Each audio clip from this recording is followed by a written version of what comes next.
교회가 이곳으로 와서 모든 분들이 다 행복해하고 모든 분들이 기뻐하는 모습들을 보니 너무 감사합니다. 저도 참 행복하고요, 참 기쁩니다.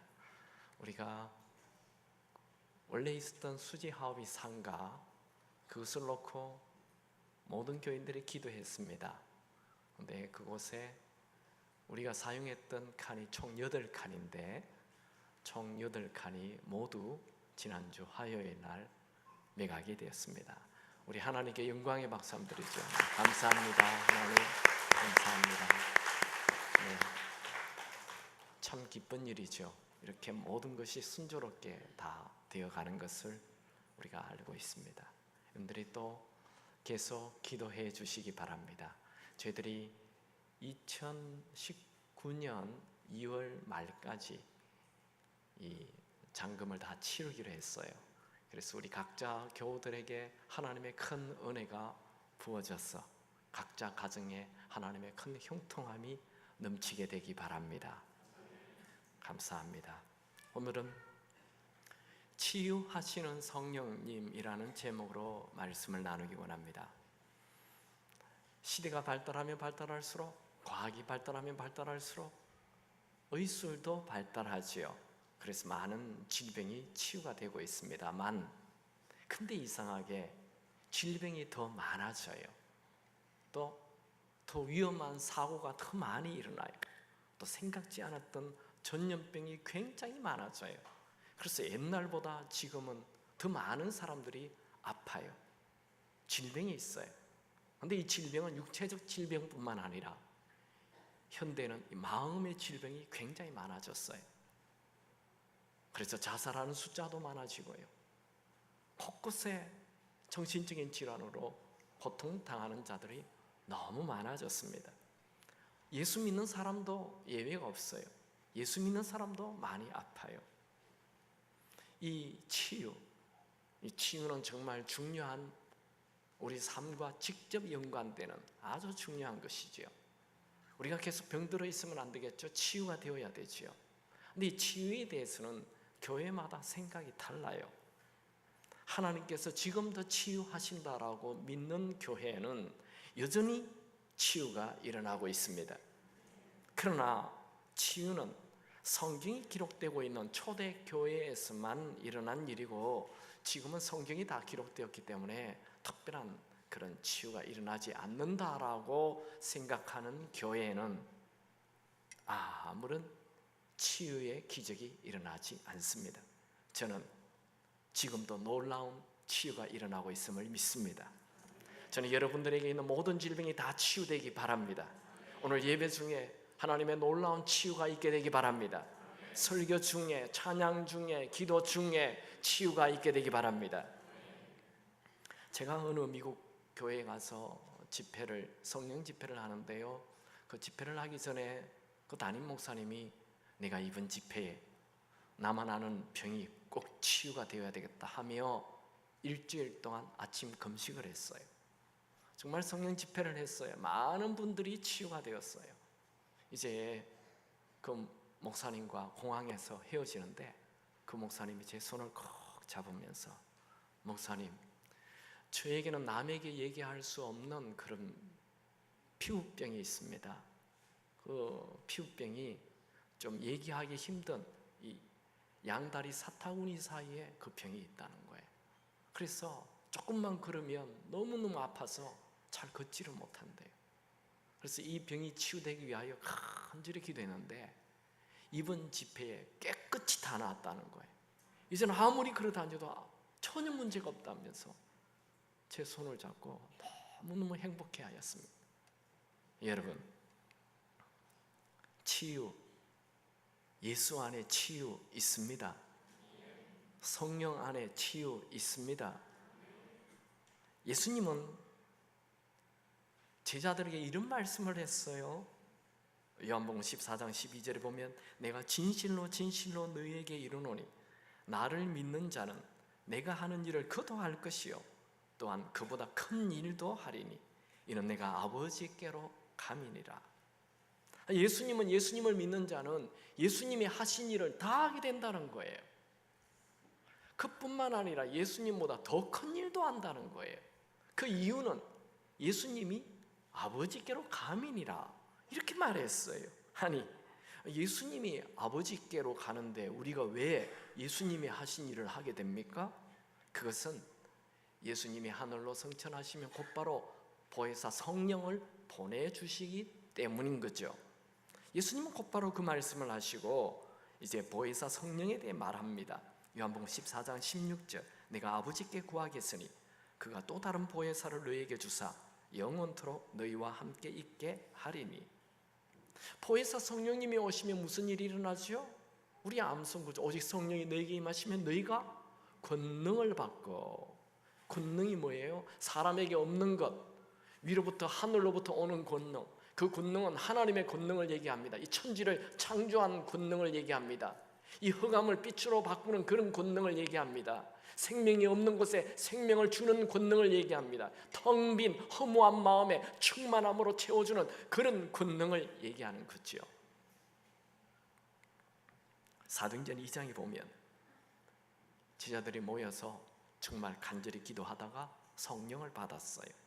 사도행전 3장에 이 성령 받은 베드로와 요한이 기적을 일으키죠. 베드로와 요한이 성령을 받고 일으킨 첫 번째 기적이 뭡니까? 40년 된 안전뱅이를 일으키는 기적이죠. 이건 예수님이 하셨던 수많은 질병을 치유하는 것과 똑같은 거예요. 예수님이 말씀하셨잖아요. 내가 가면 성령을 보내주는데 성령이 오면 너희들은 내가 한 것을 다 하게 되고 나보다 더 큰 일을 한다 하셨잖아요. 그럼 예수님은 이 땅에 오셔서 주로 뭐 하셨습니까? 예수님의 공생애를 쭉 보면 예수님은 병든 자를 고치는 일을 제일 많이 하셨어요. 마태복음 8장 16절에 저물매 사람들이 귀신 들린 자를 많이 데리고 예수께 오거늘 예수께서 말씀으로 귀신들을 쫓아내시며 병든 자를 다 고치시리니. 예수님이 병을 고칠 때는 어떤 병은 고치고 어떤 병은 고치지 않고가 아니에요. 병든 자는 다 고치시니. 아멘이 됩니까? 아멘이 된 분은 그 병이 치유되기 바랍니다. 이 마가복음을 우리가 한번 좀 1장부터 쭉 한번 짧게 살펴보겠습니다. 마가복음 1장에 보면 예수님이 베드로 장모 집에 들어갔는데 그 장모가 열병으로 막 고열에 죽음 직전이었죠. 예수님께서 그 병을 딱 치유하십니다. 그 소문이 동네에 쫙 나니까 온 동네 사람들이 다 몰려옵니다. 마가복음 1장 32절 34절 보면 저물어 해질 때에 모든 병자와 귀신 들린 자를 예수께 데려오니 온 동네가 그 문 앞에 모였더라. 예수께서 각종 병이 있던 많은 사람을 고치시며. 그 다음에 예수님은 그 당시 불치병 나 환자의 병을 고쳐요. 그리고 마가복음 2장에서 중풍으로 꼼짝 못하는 자를 친구들이 침상채로 들고 왔는데 사람들이 너무 많아서 할 수 없이 지붕을 뚫고 예수님 앞에 내렸는데 그 중풍병자가 치유가 되죠. 마가복음 3장에는 안식일 날에 손이 오그라 들어가는 자를 치유하십니다. 이 일 때문에 바리새인들이 안식일 날 치유했다고 예수님을 이제 공격하기 시작하죠. 마가복음 5장에는 귀신이 들려 무덤 사이로 뛰어다니는 이 광인을 치유하십니다. 마가복음 5장 후반부에 회당장 야이로의 딸이 죽었는데 그 죽은 딸을 달리다굼 일어나라. 그러니까 죽은 딸이 일어나 버렸어요. 마가복음 6장에는 오병이어 기적 이후에 배를 타고 게네사렛 마을로 가자 그곳에서도 병든 자들이 다 몰려와요. 그 부분 잠깐만 읽어볼까요?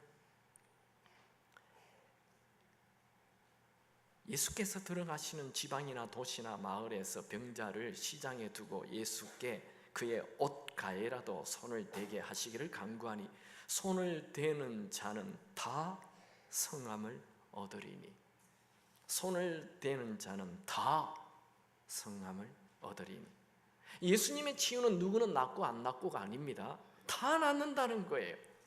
마가복음 7장에는 귀 먹고 말을 더듬는 자를 치유하시고 마가복음 8장에는 베세다에서 맹인의 눈을 뜨게 하죠. 마가복음 9장에는 어릴 때부터 귀신 들린 아이를 치유하죠. 마가복음 10장에는 그 집 바디메오의 눈을 뜨게 하죠. 이게 마가복음 1장에서 10장까지 그냥 쭉 다 장장마다 모두 다 질병을 치유하는 장면이 기록됩니다. 예수님은 이 마가복음 외에도 요한복음 같은 데는 나사로, 죽은 나사로, 3일 된 무덤 안에 있는 나사로를 살려내죠. 그리고 예수님이 요한복음 17장 이 겟세마네 동산에서 간절히 기도하는데 예수님을 잡겠다고 군병들이 왔잖아요. 성질 급한 베드로가 칼을 딱 뽑아가지고 군사를 내리쳤는데 그 사람이 딱 피하니까 귀가 잘려버렸죠.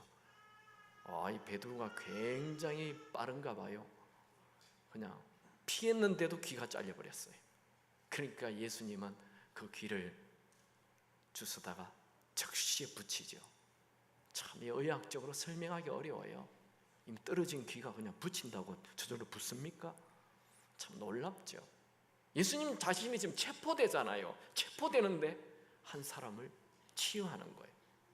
심지어 예수님이 십자가 위에 못 박혔잖아요. 그런데 옆에 그 강도가 자기를 기억해달라고 하니까 너는 나와 함께 낙원에 있으리라. 또 그 마음을 치유해 주는 거예요. 예수님의 공생애는 처음부터 끝까지 다 치유예요.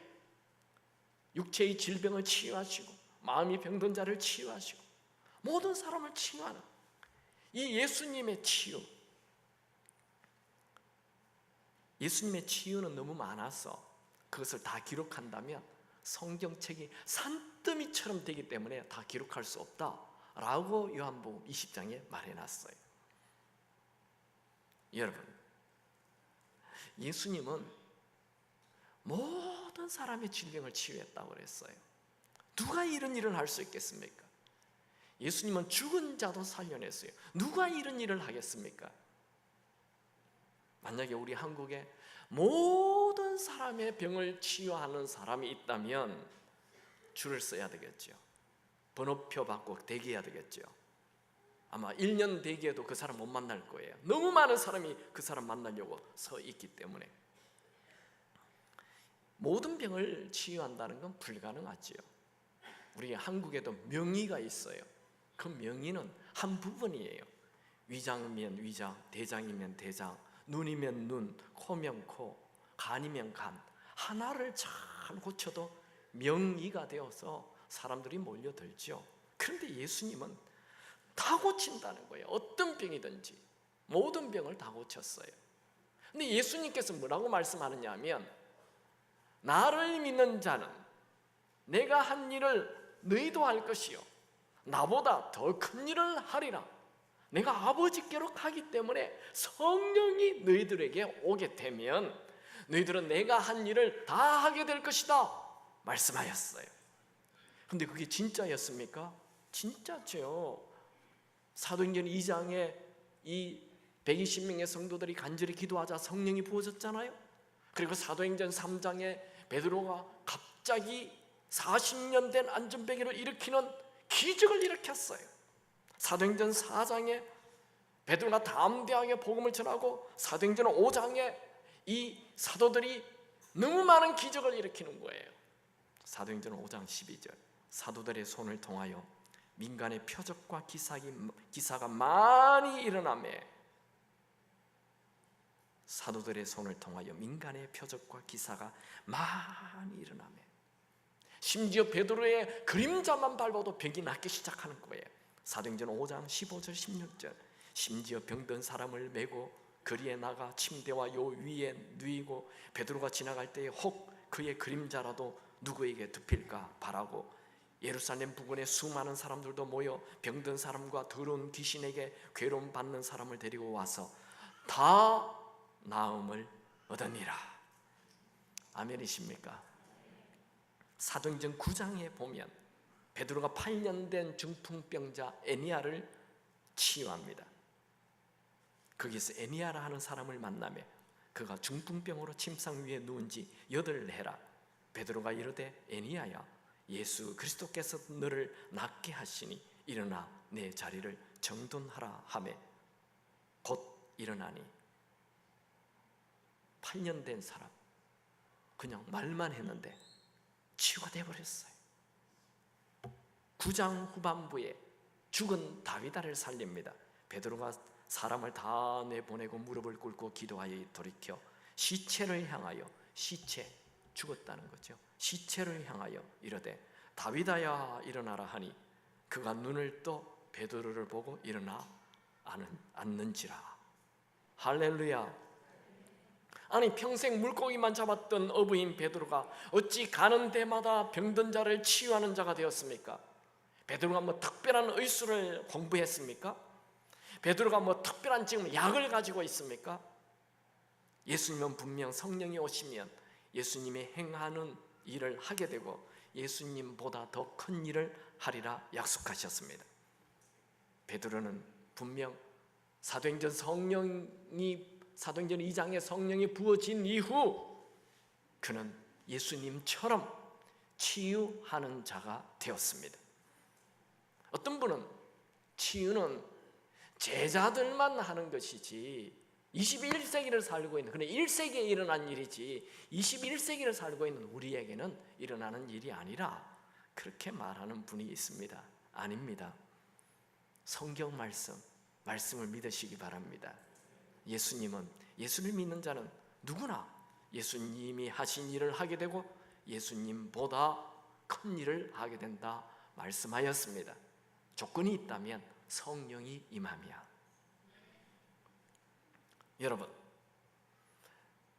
여러분 안에 성령님이 계십니까? 아멘이 안 돼요. 여러분 안에 성령님이 계세요? 그러면 예수님을 내 주인으로 모셨습니까? 예수님을 내 주인으로 모시면 성부, 성자, 성령님 삼위일체 하나님이기 때문에 예수님을 내 주인으로 모시면 성령님도 내 안에 들어와 계시는 것입니다. 그 성령님은 치유하시는 분이십니다. 그 성령님은 포로된 자를 자유케 합니다. 포로된 자가 뭐예요? 중독에 빠진 사람들. 그 내 힘으로 컨트롤 안 되는 것을 중독이라고 그러죠. 그 사람이 포로예요. 요즘 현대인들은 수많은 중독자가 있어요. 뭐 마약 중독으로부터 시작해서 알코올 중독, 담배 중독, 뭐 도박 중독, 뭐 음란 중독, 뭐 수많은 중독들이 가득한데 그 포로가 됐어요. 자기 힘으로 컨트롤 안 돼요. 그런데 성령이 임하면 그 중독으로부터 자유케 된다는 거예요. 성령님은 눈먼 자의 눈을 뜨게 해줍니다. 성령님은 가난한 자를 부유하게 해주십니다. 이건 제 얘기가 아니에요. 성경에 나오죠. 이사야 61장 1절 2절 우리 한번 같이 읽어볼까요? 주 여호와의 영이 내리셨으니 이는 여호와께서 내게 기름을 부어사 가난한 자에게 아름다운 소식을 전하게 하려 하심이라. 나를 보내사 마음이 상한 자를 고치며 포로된 자에게 자유를, 갇힌 자에게 노임을 선포하며 여호와의 은혜의 해와 우리 하나님의 보복의 날을 선포하며 모든 슬픈 자를 위로하되. 주 여호와의 영, 성령이 임하면 포로된 자를 자유케 한다는 것입니다. 마음이 상한 자를 고치게 된다는 거예요. 이 일이 여러분에게도 일어나게 되기 바랍니다. 여러분, 죄가 뭡니까? 죄는 살인하고 간음하고 도둑질하고 거짓말하고 이건 죄가 아닙니다. 그건 죄의 열매, 죄의 뿌리는 나예요. 내가 주인 되어 내 마음대로 사는 거, 그게 죄라고요. 내 인생 내가 주인 되어 살면 사망이 왕노릇하는 삶을 살게 돼요. 내가 주인이 되면 사망이 왕노릇, 내 안에는 생명이 없어요. 나는 영원히 살고 싶지만 영원히 살 수 있는 생명이 내 안에는 없다는 거예요. 사망이 왕노릇하게 돼요. 내가 주인 되면 늘 염려, 근심, 걱정이 가득 차게 되어 있어요. 내가 주인 되니까 그게 사망이 왕노릇하는 것이지요. 그러나 예수님이 주인 되면 예수님 자체가 생명이에요. 그러므로 치유, 회복, 건강, 기쁨 넘치는 생명이 왕노릇하는 삶을 살게 되는 것입니다. 오늘 저는 치유에 대한 말씀을 하고 있습니다. 치유에는 몇 가지 원칙이 있습니다. 첫 번째, 치유의 원인이 예수님에게 있음을 믿어야 합니다. 여러분, 예수님께서 우리의 모든 질병을 십자가에서 다 해결하셨습니다. 아멘입니까? 베드로는 40년 된 안전뱅이를 보고 자기의 능력을 보지 않았어요. 나에게는 돈도 없다, 나에게는 능력도 없다, 그러나 내 안에 예수가 있다, 예수의 이름으로 그 사람을 치유하는 거예요. 베드로가 이르되 은과 금은 내게 없거니와 내게 있는 것으로 내게 주노니 나사렛 예수의 이름으로 일어나 걸으라. 여러분, 예수님에게 능력이 있습니다. 이사야는 이미 예수님이 태어나기 700년 전에 예수님께서 십자가에 죽으심으로 모든 질병을 다 가져가셨다 예언했어요. 이사야 53장 4절. 그는 실로 우리의 질고를 지고 우리의 슬픔을 당하였거늘 우리는 생각하기를 그는 징벌을 받아 하나님께 맞으며 고난을 당한다 하였노라. 그는 실로 우리의 질고, 이 질고라는 단어는 질병을 얘기합니다. 예수님은 우리의 질병을 다 짊어졌어요. 이게 이 질고라는 히브리어는 콜리라는 단어인데 이건 복수로 되어 있어요. 그러니까 모든 질병을 다 얘기하는 거예요. 앞서 예수님께서 가는 데마다 모든 병을 고쳤다는 것 우리 살펴봤죠? 다시 한번 읽어볼까요? 마태복음 8장 16절입니다. 저물매 사람들이 귀신 들린 자를 많이 데리고 예수께 오거늘 예수께서 말씀으로 귀신들을 쫓아내시고 병든 자를 다 고치시니. 근데 흥미로운 것은 이 구절과 그 다음 구절이 연결되어 있다는 거예요. 마태복음 8장 16절과 17절. 그럼 17절 읽어보죠. 이는 선지자 이사야를 통하여 하신 말씀에 우리의 연약한 것을 친히 담당하시고 병을 짊어지셨다 함을 이루려 하심이더라. 예수님께서 이 땅에 오셔서 사람들의 모든 질병을 다 고쳤는데 그것은 예수님이 태어나기 700년 전에 예수님이 오시면 인간들의 모든 죄를 십자가에서 하나님이 다 가지고 가셨다라는 그것을 이루는 그 예언을 이루시는 것이다, 그렇게 말하고 있어요. 여러분, 예수님은 그냥 십자가에서 단순히 죽은 게 아니에요. 우리의 모든 질병을 가져가시고 죽으신 것입니다. 그것을 이사야는 계속 얘기합니다. 이사야 53장 5절 6절에 그가 찔림은 우리의 허물 때문이요 그가 상함은 우리의 죄악 때문이라. 그가 징계를 받음으로 우리는 평화를 누리고 그가 채찍에 맞음으로 우리는 나음을 받았도다. 아멘입니까? 우리 교회사를 보면요, 굉장한 치유를 일으켰던 그런 분들이 많이 나와요. 그분들은 꼭 이 말씀을 얘기해요. 그가 채찍에 맞음으로 우리가 나음을 입었도다. 이 말씀 확 믿는 거예요. 이 말씀을 믿는 자에게는 모든 질병이 떠나갑니다. 내가 이 질병 고쳐야 되겠다, 이 질병 없애야지, 이렇게 노력하는 게 아니에요. 여러분, 여기 방이 지금 캄캄하다고 합시다. 이 캄캄한 방 어떻게 하면 환한 방이 되게 합니까? 이 캄캄한 것을 막 떠다가 밖으로 막 던지면 됩니까? 이 캄캄함 나가라, 막 캄캄함을 던진다고 캄캄함이 없어집니까? 이 캄캄함을 없애는 방법은 아주 간단해요. 그냥 빛이 들어오면 돼요. 빛이 들어오면 어둠은 사라지는 것입니다. 어둠을 내가 밀어낼 필요가 없어요. 빛이 들어오면 어둠은 사라지는 거예요. 내 안에 질병이 있습니까? 내 안에 성령님이 충만하게 되면 어둠은, 질병은 사라지는 것입니다. 내가 질병 사라지도록 노력하지 않아도 돼요. 내 안에 예수 그리스도가 주인이 되면, 내 안에 성령으로 충만하게 되면 모든 어둠은 사라지는 것입니다. 여러분, 나를 묵상하지 마십시오. 내 안에 계신 주님을 묵상하시기 바랍니다. 여러분, 아픈 나를 바라보지 마십시오. 내 모든 질병을 가져가신 예수님을 바라보십시오. 오늘 이 자리에 놀라운 치유의 역사가 일어나게 되기 바랍니다. 제가 하나 물어보죠. 여러분, 지금 오늘 예배드리는 우리 교회에 예수님이 지금 뚜벅뚜벅 이 본당으로 이렇게 쭉 걸어 들어오신다고 한번 생각해 봐요. 들어오시면 여러분의 질병 고쳐줄까요? 아멘이 안 돼요. 예수님 들어오시는데도 안 됩니까?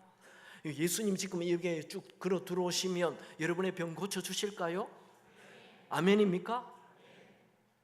예수님은 모든 병을 고친다 그랬어요. 예수님 지금 여기 들어오시면 다 고쳐요. 못 고칠 병이 없어요. 근데 예수님 뭐라고 얘기했어요? 두세 사람이 내 이름으로 모인 곳에 그곳에 내가 그들과 함께 하리라. 이곳에 지금 주님 계세요. 아멘입니까? 주님은 여러분의 병 치유되기를 원하십니다. 바울 이후 가장 위대한 선교사로 알려진 인도의 선교사 스탠리 존스의 간증입니다. 그분은 1971년 12월 7일 인도에서 복음을 전하다가 88세에 뇌졸중으로 쓰러져서 인도에서의 50년 사역을 멈추고 급히 미국으로 돌아가 보스턴 병원에 입원했습니다. 주변에 있는 모든 사람들이 이제 이 스탠리 존스 선교사의 사역이 끝이 났다고 말했습니다. 그러나 이 할아버지 선교사님은 예수 안에서 모든 질병은 치유된다라고 믿었습니다. 그는 뇌졸중이 자신의 모든 삶을 산산이 부숴버렸지만 예수 안에서는 모든 것이 회복 가능하다 믿었어요. 그는 평생 예수 안에서 모든 것이 가능하다고 설교했는데 뇌졸중으로 쓰러진 자신이 다른 사람들에게 힘을 줄 수 있는 메시지를 과연 줄 수 있을까 생각했습니다. 그는 뇌졸중으로 시력이 건강할 때보다 절반이나 약해졌고 그는 이제 말이 우둔하게 되었어. 자기의 말을 주변에 있는 사람들이 잘 알아들을 수 없는 그런 상태가 되었고 그는 걸음걸이가 마치 어린아이가 걷는 것처럼 겨우 한 발 두 발 걷는 수준이 되었습니다. 그러나 그는 결코 불행하다거나 하나님을 원망하지 않았습니다. 환경은 기뻐할 만한 것이 하나도 없었지만 그의 속사람은 예수님으로 인한 기쁨이 샘솟고 있었습니다. 그는 뇌졸중 때문에 모든 것을 포기하는 그런 사람이 아니었습니다. 그는 이렇게 말했습니다. 바이올린 연주자가 바이올린 줄을 팽팽하게 조이는 것은 줄을 끊어버리기 위해서가 아니라 이전보다 더 아름다운 음악을 연주하기 위해서이다. 그는 뇌졸중으로 인한 지금의 이 정지 상태는 불행한 재난이 아니라 그것은 아름다운 음악을 연주하기 위한 준비 과정일 뿐이다. 그렇게 생각했습니다. 그는 자기 병원에 들어오는 자기 병실에 들어오는 모든 간호원들에게 자기를 향하여 예수 이름으로 명하노니 일어나 걸어라 라고 말해달라고 부탁했습니다. 처음에는 간호원들이 웃으면서 예수 이름을 명하노니 일어나 걸어라 이렇게 얘기하고 들어왔어요. 어떤 간호원은 예수 이름으로 명하노니 일어나 걸어라 그 말 안 하고 들으면 막 화를 내요. 왜 그 말은 안 하고 들어오느냐고 막 화를 내요. 그래서 간호원들은 오히려 그냥 인사처럼 예수 이름으로 명하노니 일어나 걸어라 이러고 들어와서 뭐 약도 주고 뭐 주사도 놔주고 그렇게 했어요. 그런데 그렇게 한 지 6개월 만에 이 뇌졸중 환자가 스스로 일어나서 모든 것이 정상이 되어 다시 인도로 돌아갔습니다. 내일 말이라는 사람은 스탠리 존스의 전기를 쓰면서 이렇게 적었습니다. 그는 하나님께서 마침표를 찍으실 때까지 자신이 결코 쉼표도 찍지 않았다. 그의 고향은 미국도 인도도 아니었고 오직 예수 그리스도였다. 이 스탠리 존스 목사님의 선교사님의 관심은 자기 육체의 연약함이 아니고 그의 관심은 그의 고향은 언제나 예수였다는 거예요. 그의 머리는 언제나 그의 생각은 언제나 그의 관심은 언제나 예수였다는 것입니다. 여러분 내 안에는 능력 없어요. 내 안에는 생명 없어요. 그러나 예수 안에 능력 있고 예수 안에 생명 있습니다.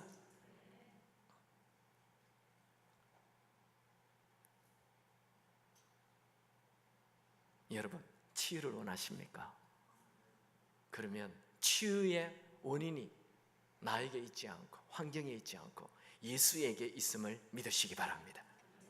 치유의 첫 번째 원리예요. 두 번째 원리는 믿음의 선포입니다. 베드로는 예수 이름으로 일어나 걸으라고 선포합니다.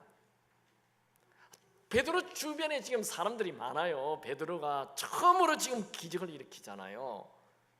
근데 만약에 여기서 일어나 걸으라 했는데 이 사람이 안 일어나 그러면 베드로 어떻게 돼요? 쉽게 얘기하면 쪽팔리는 거잖아요. 근데 베드로는 그렇게 해요. 과거에 이런 40년 된 안전뱅이를 일으켜 본 적이 없어요. 지금 처음 하는 일이에요. 그는 지금 감기 걸린 사람을 향해 기도해 주는 게 아니에요. 40년 된 안전뱅이를 일으키는 치유 불가능한 자를 향하여 믿음의 선포를 하는 거예요. 지난주에 우리 집회할 때 손 목사님께서 그런 말씀했죠. 이 골리앗의 천적이 뭐라고요? 골리앗의 천적은 다윗이라고 했죠. 여러분, 우리 인생에 수많은 골리앗이 나타납니다. 건강의 골리앗, 암의 골리앗, 질병의 골리앗, 사업의 골리앗, 인간관계의 골리앗. 그냥 골리앗은 이 목소리만 들어도 주눅이 들어요.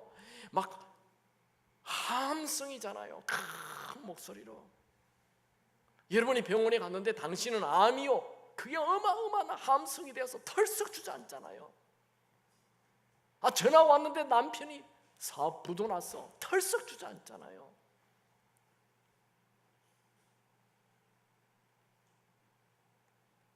우리 아들, 딸들이 학교에서 크게 다쳤다는 얘기 들으면 그냥 털썩 주저앉잖아요. 여러분, 골리앗의 천적이 다윗이랬죠. 다윗이 뭐 했길래 골리앗의 천적이 됩니까?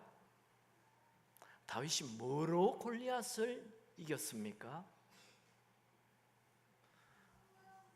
그게 어디에 나와요? 우리 교회 오래 다녔잖아요. 다윗이 골리앗 죽이는 게 어디에 나와요? 잠언에 나옵니까? 사무엘상 17장에 나와요. 이 정도는 알아야 됩니다. 사무엘상 17장 45절 46절 제가 읽어보죠. 다윗이 블레셋 사람에게 이르되 너는 칼과 창과 단창으로 내게 나오거니와 나는 만군의 여호와 이름 곧 내가 모욕하는 이스라엘 군대의 하나님의 이름으로 내게 나아가노라. 오늘날 여호와께서 너를 내 손에 넘기시리니 내가 너를 쳤어 내 목을 베고 블레셋 군대의 시체를 오늘 공중의 새와 땅의 들짐승에게 주어 온 땅으로 이스라엘의 하나님이 계신 줄 알게 하겠고. 여기 보면 다윗의 그 믿음의 선포가 나와요. 오늘 여호와께서 너를 내 손에 넘기신다. 이게 믿음의 선포예요. 40년 된 안전뱅이를 향하여 일어나 걸어라. 이게 믿음의 선포예요. 여러분, 이 어마어마한 2m 70에서 3m 40 사이에 보통 사람의 3배, 4배의 엄청난 거구의 사나이가 칼을 들고 한번 확 휘두르면 산 전체가 윙 소리가 날 만큼 무서운 칼을 들고 있는 이 골리앗 앞에서 다윗이 뭐라고 얘기한다고요? 오늘 여호와께서 너를 내 손에 넘겼다. 너 죽었어 오늘. 이렇게 얘기하는 거예요. 이게 믿음의 선포예요. 어디서 그런 생각이 나와요?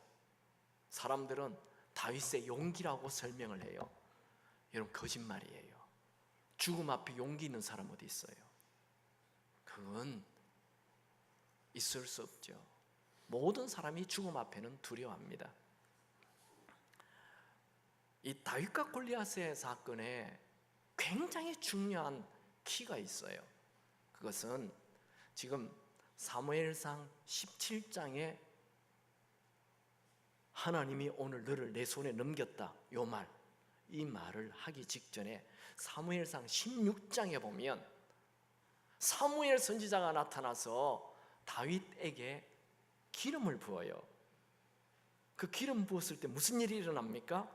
사무엘상 16장 13절 사무엘이 기름 뿔병을 가져다가 그의 형제 중에서 그에게 부었더니 그날 이후로 다윗이 여호와의 영에게 크게 감동되니라. 지금으로 얘기하면 성령 충만하게 되었다 이 말이에요. 성령 충만하면 믿음의 선포를 하게 되어 있습니다. 치유는 믿음의 선포와 상관이 있어요. 믿음의 선포를 하면 그 믿음의 말을 하나님이 들으시고 하나님이 역사한다는 거예요. 여러분에게 믿음의 선포가 있게 되기 바랍니다. 여러분 안에 성령님 계십니까? 그렇다면 믿음의 선포를 하시기 바랍니다. 우리가 믿는 성령님은 어떤 분이에요? 희망을 주시는 분이십니다. 로마서 15장 13절 소망의 하나님이 모든 기쁨과 평강을 믿음 안에서 너에게 충만하게 하사 성령의 능력으로 소망이 넘치게 하시기를 원하노라. 여러분 안에 성령님이 역사하면 여러분 안에 희망, 소망 넘치게 되어 있어요. 아무리 큰 질병에 걸렸다 해도 성령의 능력으로 믿음의 선포를 하시기 바랍니다. 희망을 선포하시기 바랍니다. 믿음의 선포에는 사탄의 세력이 도망가게 되어 있습니다. 여러분 인생은 노력한다고 되는 게 아니에요. 노력하지 않는 사람 어디 있습니까? 다 노력해요. 근데 노력해도 안 돼요. 인생은 노력 위에 믿음의 선포가 있을 때 내가 생각지도 않았던 놀라운 일이 일어납니다. 모세도 똑같아요. 모세가 이스라엘 백성들을 출애굽을 했는데 앞에 홍해가 가로막혀 있잖아요. 어떻게 합니까? 대부분의 사람들 그 기적을 많이 봤잖아요. 10번의 기적을 봤던 그들도 막 모세를 공격하고 원망하고 하나님 원망하고 하나님 불평하고 그건 누구나 할 수 있어요. 불평하고 원망하는 거 그건 누구든지 할 수 있는 거예요. 근데 모세 그는 어떻게 말합니까? 그는 믿음의 선포를 해요. 모세가 백성에게 이르되 너희는 두려워하지 말고 가만히 있어서 여호와께서 오늘 너희를 위하여 행하시는 구원을 보라. 여호와께서 오늘 너희를 위하여 행하시는 구원을 보라. 너희가 오늘 본 애굽 사람을 영원히 다시 보지 아니하리라. 여호와께서 너희를 위하여 싸우시리니 너희는 가만히 있을지어다. 너희가 보고 있는 저 애굽 군인들 영원히 보지 않게 될 것이다. 이것도 쉽게 얘기하면 쟤들 다 죽었어 이렇게 얘기하는 거예요. 할렐루야. 이게 믿음의 선포예요. 아니 모세가 지금 홍해 갈라지는 거 봤습니까? 모세가 홍해에 애국 군인들이 다 수장되는 거 꿈으로 봤어요? 그런 음성 들었어요? 아니잖아요. 근데 모세는 믿음의 선포를 한다 이거예요. 그 믿음의 선포를 하나님이 들으시고 모세의 믿음대로 하나님이 역사하신 것입니다. 여러분 기도 많이 한다고 하나님 응답하는 게 아니에요. 믿음을 보일 때 하나님은 믿음에 반응하시는 분이십니다. 그럼 인생 안 되는 사람들은 봐요. 늘 보면 입에 불평, 불만, 안 된다, 못한다, 맨날 안시와 모시를 가지고 다녀. 안 된다, 못한다, 전부 다. 오늘 그 못을 빼기 바랍니다. 그 안을 빼기 바랍니다. 믿음의 말을 하기 바랍니다. 희망을 선포하시기 바랍니다. 왜요? 성령이 내 안에 있으니까 성령의 능력으로 소망을 가져야 하는 것입니다. 여러분 앞에 골리앗이 나타났습니까? 절망을 말하지 마십시오. 그때가 희망을 노래할 때입니다. 그때가 믿음을 선포할 때입니다. 제가 옛날 생명의 삶 편집장을 좀 했거든요. 그때 그 교부들의 글을 굉장히 많이 읽었어요. 이 생명의 삶 앞에 그 책을 이렇게 쓰기 위해서 교부들이 쓴 글 중에 이런 말이 있어요. 예수님은 우리의 해질녘을 새벽녘으로 바꾸신다. 예수님은 우리의 해질녘을 새벽녘으로 바꾸신다.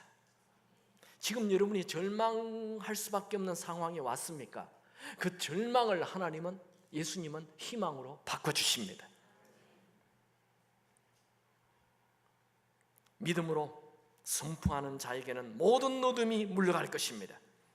이런 복음서에 나오는 이 사복음서에 나오는 그 병든 자들이 치유되는 것에 대한 공통점이 하나 있어요. 그들은 모두 다 믿음의 외침을 하는 자들입니다. 예수님이 길을 가는데 너무 많은 사람들이 모여들어서 이 두 소경이 가까이 갈 수가 없었어요. 야, 사람 너무 많구나. 그냥 돌아가자. 우리 순서는 안 돌아오겠다. 그렇게 다 생각하겠죠. 근데 그들은 외칩니다. 마태복음 9장 27절, 예수께서 거기에서 떠나가실새 두 맹인이 따라오며 소리 질러 이르되 다윗의 자손이여 우리를 불쌍히 여기소서 하더니, 이 소리를 들으신 예수님은 너희들이 진짜 믿느냐 물어봐요.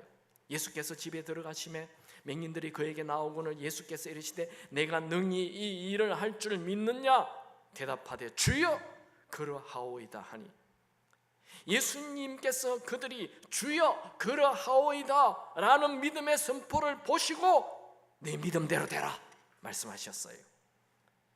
그 다음 절에 보면 예수께서 그들의 눈을 만지시며 이르시되 너희 믿음대로 되라 하시니, 여러분 병원에서요 가끔 이런 얘기 하죠. 이거 치유 불가능합니다. 그런 선언을 하죠. 그때 그 말 듣고 절망을 확 받아들이고 포기하지 마시고 그때 믿음의 선포를 하시기 바랍니다. 하나님은 우리를 패배자로 보시지 않습니다. 하나님은 우리가 승리자로 살기를 원하십니다. 하나님은 우리가 질병의 감옥에 갇혀 고난 속에 인생 마치기를 원치 않습니다. 여러분, 질병이 얼마나 오래됐느냐 이건 중요하지 않아요. 지금 베드로가 만난 사람은 40년 된 안전병이에요. 어제 안전병이 된 사람이 아니라니까요. 어제 실수로 넘어진 자가 아니에요. 40년 됐어요. 이 질병이 얼마나 심각하냐 그것도 중요하지 않아요. 치유 불가능하냐 그건 또 중요하지 않다. 치유 가능하냐 이것도 중요하지 않아요. 오늘 믿음의 선포를 하십시오. 우리가 아무리 큰 질병을 가졌어도, 우리가 아무리 큰 실패를 했어도 하나님은 여전히 우리를 향한 원대한 계획을 가지고 계십니다. 우리는 살아있는 한 희망을 품어야 합니다. 희망이 없다면 믿음이 없는 것입니다. 난 믿음 굉장히 좋은데 항상 불평만 한다. 믿음 없는 거예요. 믿음 좋은 사람은 희망을 말하는 것입니다. 믿음이 없으면 하나님을 기쁘시게 하지 못합니다. 믿음이 없다면 하나님께서 우리 인생에 펼쳐주실 그 놀라운 일을 경험할 수가 없어요. 여러분이 진짜 하나님으로부터 오는 복을 받기 원한다면 복을 받을 만한 태도를 취해야 합니다. 치유받기를 원한다면 치유받을 만한 믿음의 태도를 보여야 합니다. 여러분, 우리 하나님은요 우리 인생의 전반부보다 후반부를 더 좋게 하시는 분이십니다. 성령 하나님의 능력은 끝이 없습니다.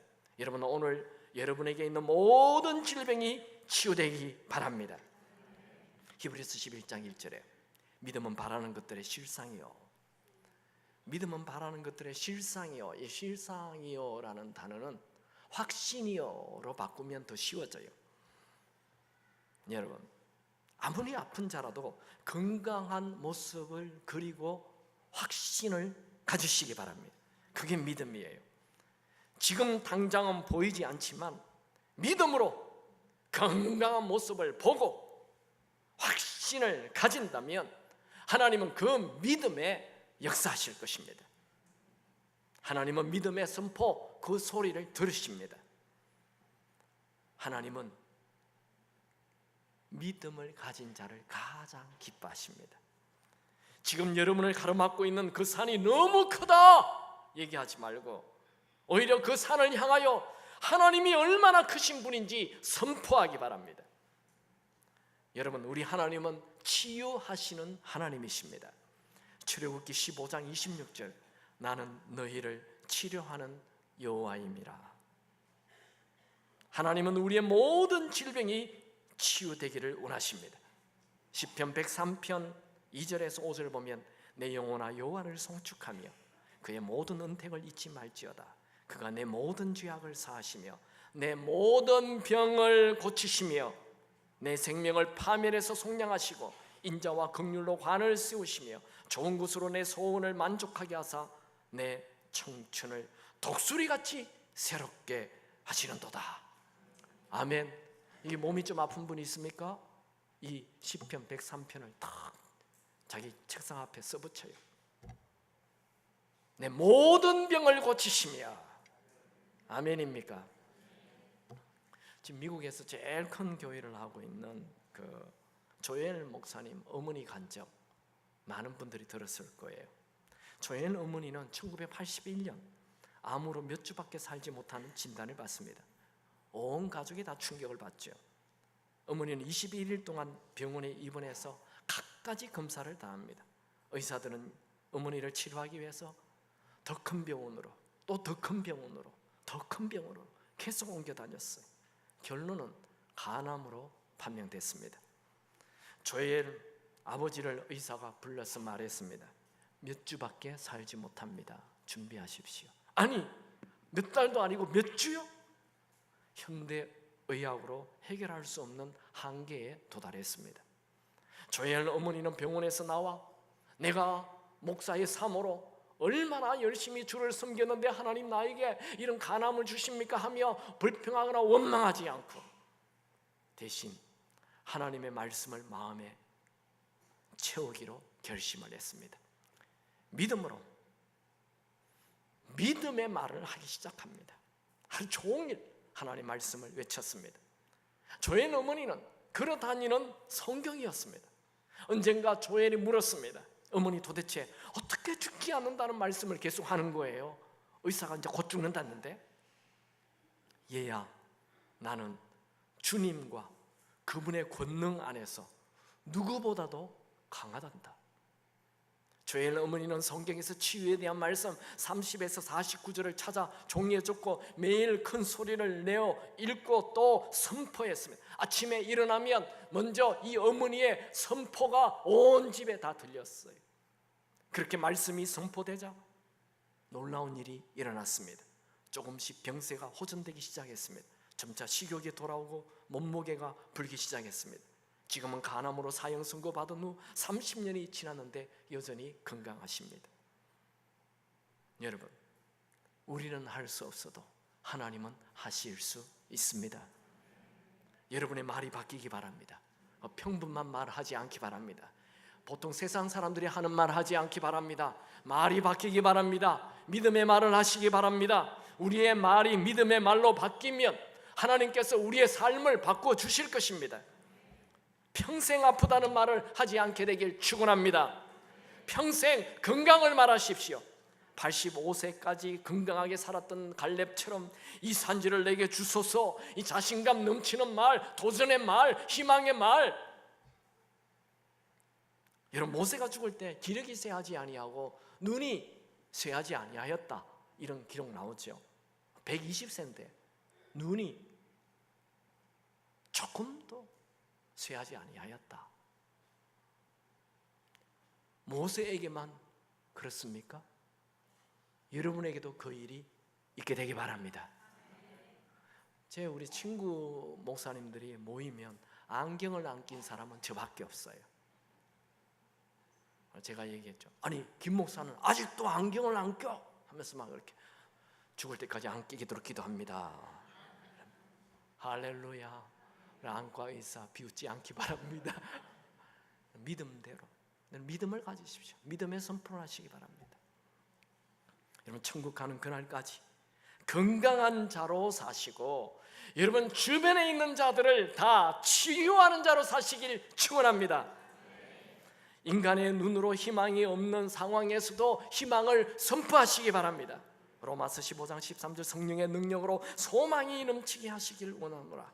여러분 안에 성령님이 계세요. 그 성령의 능력으로 모든 병이 치유되고 날마다 희망 넘치는 삶을 사시길 축원합니다.